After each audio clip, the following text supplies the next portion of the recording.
Il veut faire la paix entre eux et il leur dit: mes amis, vous êtes frères. Pourquoi est-ce que vous vous faites du mal?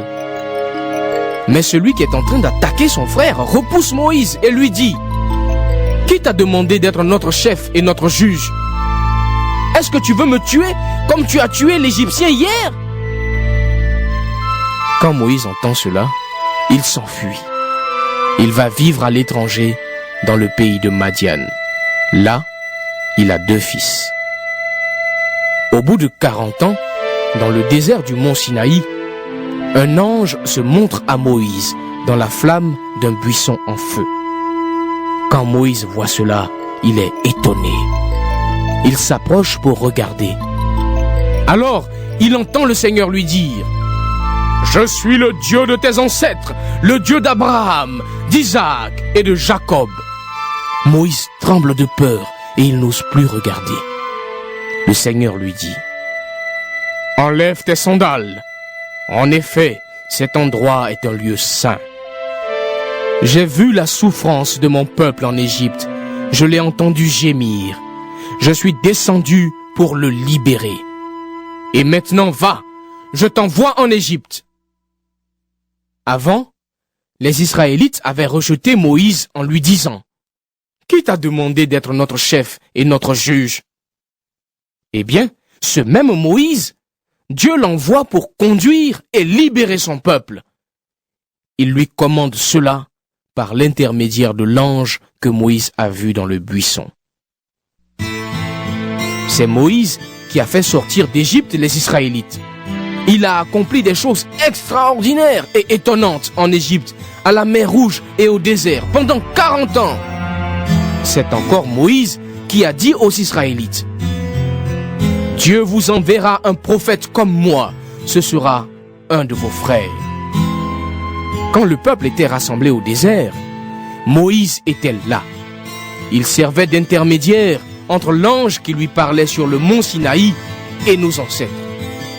Ainsi, Moïse recevait de Dieu les paroles de vie pour nous les faire connaître.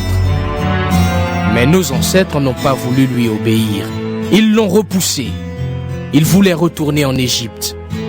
Ils ont dit à Aaron: fais-nous des dieux qui marchent devant nous.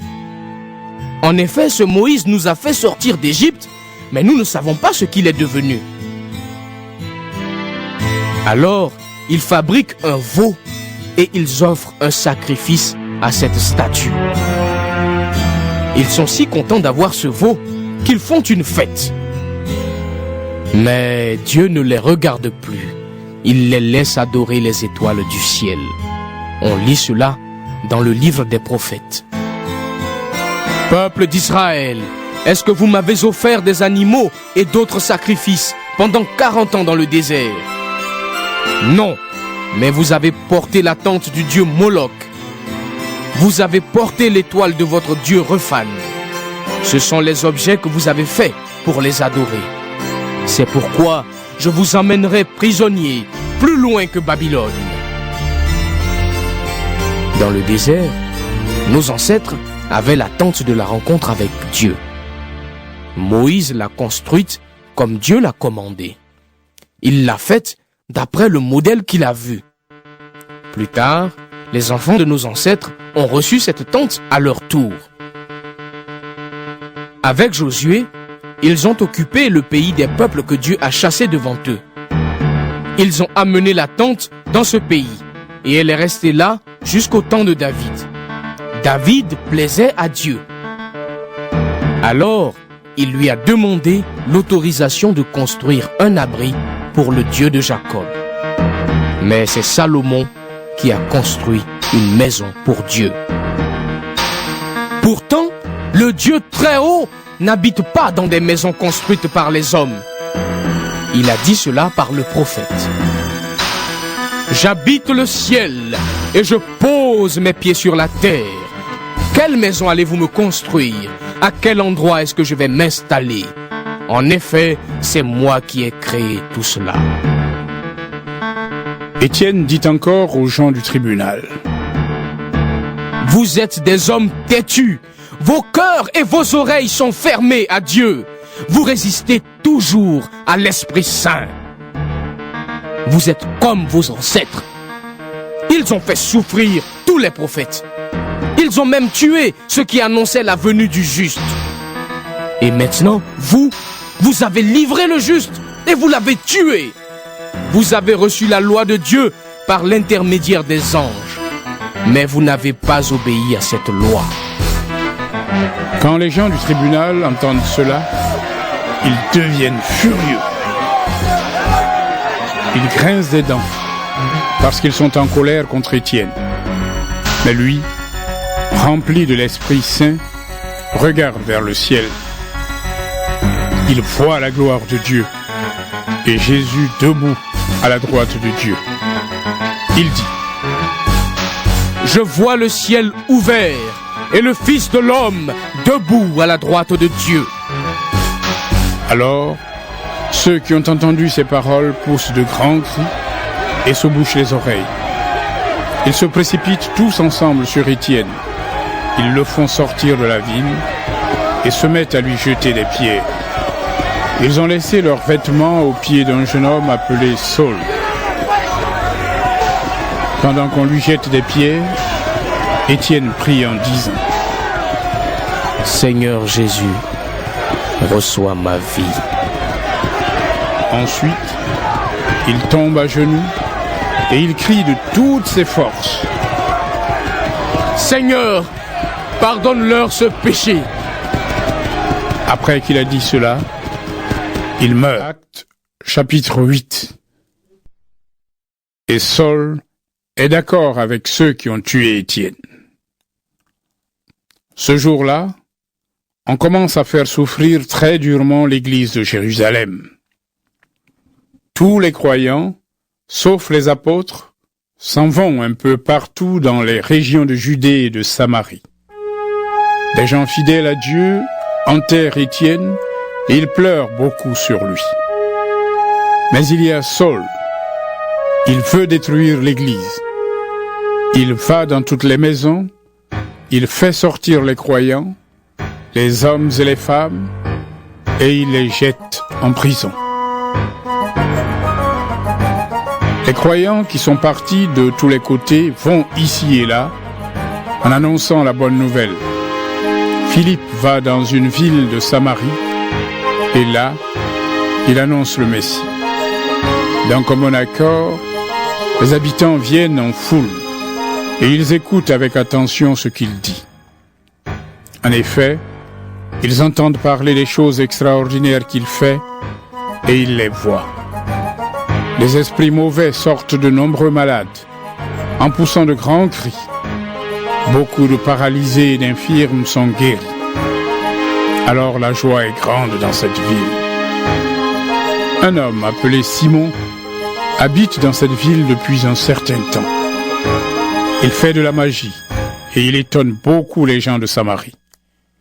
Il dit qu'il est quelqu'un d'important et tous, les plus jeunes comme les plus vieux, l'écoutent avec attention. On dit: Cet homme, c'est la puissance de Dieu, celle qu'on appelle la grande puissance.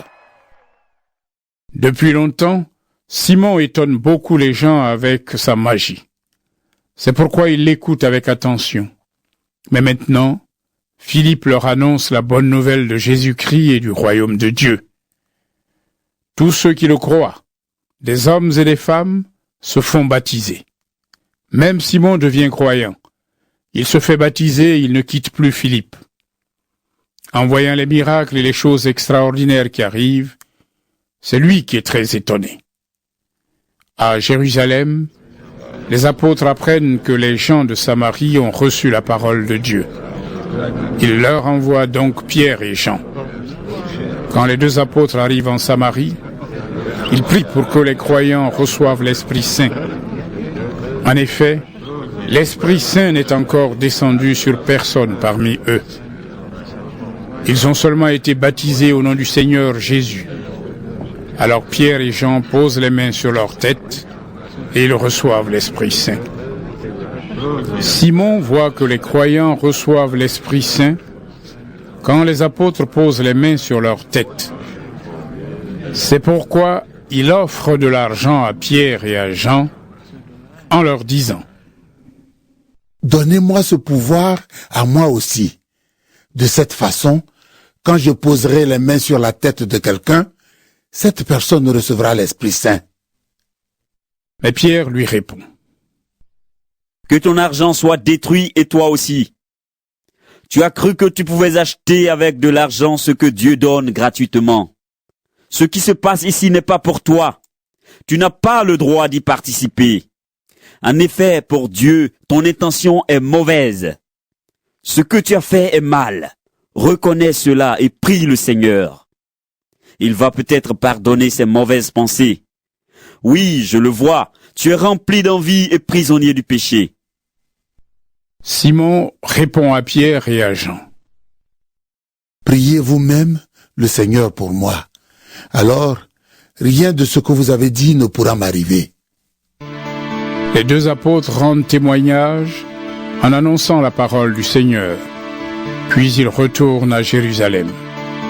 En chemin, ils font connaître la bonne nouvelle dans beaucoup de villages de Samarie. L'ange du Seigneur dit à Philippe: Pars vers le sud, sur la route qui va de Jérusalem à Gaza. En ce moment, il n'y a personne sur la route. Philippe part tout de suite. En chemin, il voit un homme.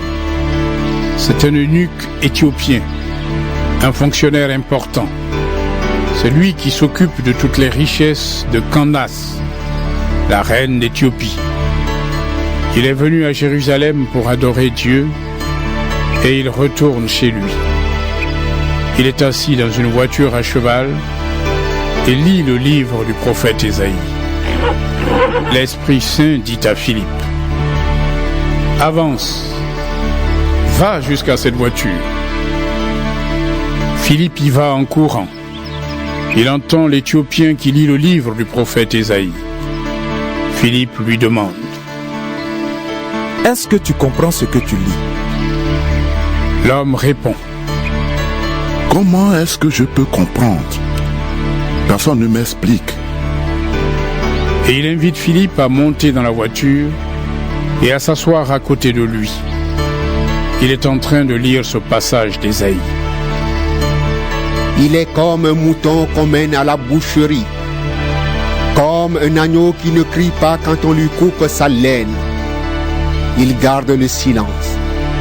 On le compte pour rien et on ne lui fait pas justice. Qui pourra parler de ses enfants? Personne. En effet, on a supprimé sa vie de la terre. L'Éthiopien demande à Philippe: S'il te plaît, dis-moi, le prophète parle de qui? De lui-même ou de quelqu'un d'autre? Alors Philippe prend la parole. À partir de ce passage des livres saints, il lui annonce la bonne nouvelle de Jésus. Ils continuent leur chemin et arrivent à un endroit où il y a de l'eau. L'Éthiopien dit à Philippe: Voici de l'eau. Qu'est-ce qui empêche que je sois baptisé? Il fait arrêter la voiture. Philippe et l'Éthiopien descendent tous les deux dans l'eau et Philippe le baptise. Quand ils sortent de l'eau, l'Esprit du Seigneur enlève Philippe. L'Éthiopien ne le voit plus, mais il continue son chemin tout joyeux. Philippe se retrouve à Azote, puis il part pour Césarée. En chemin, il annonce la bonne nouvelle dans toutes les villes.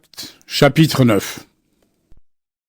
Pendant ce temps, Saul ne pense qu'à menacer et à faire mourir les disciples du Seigneur. Il va voir le grand prêtre et lui demande des lettres pour les chefs juifs de Damas.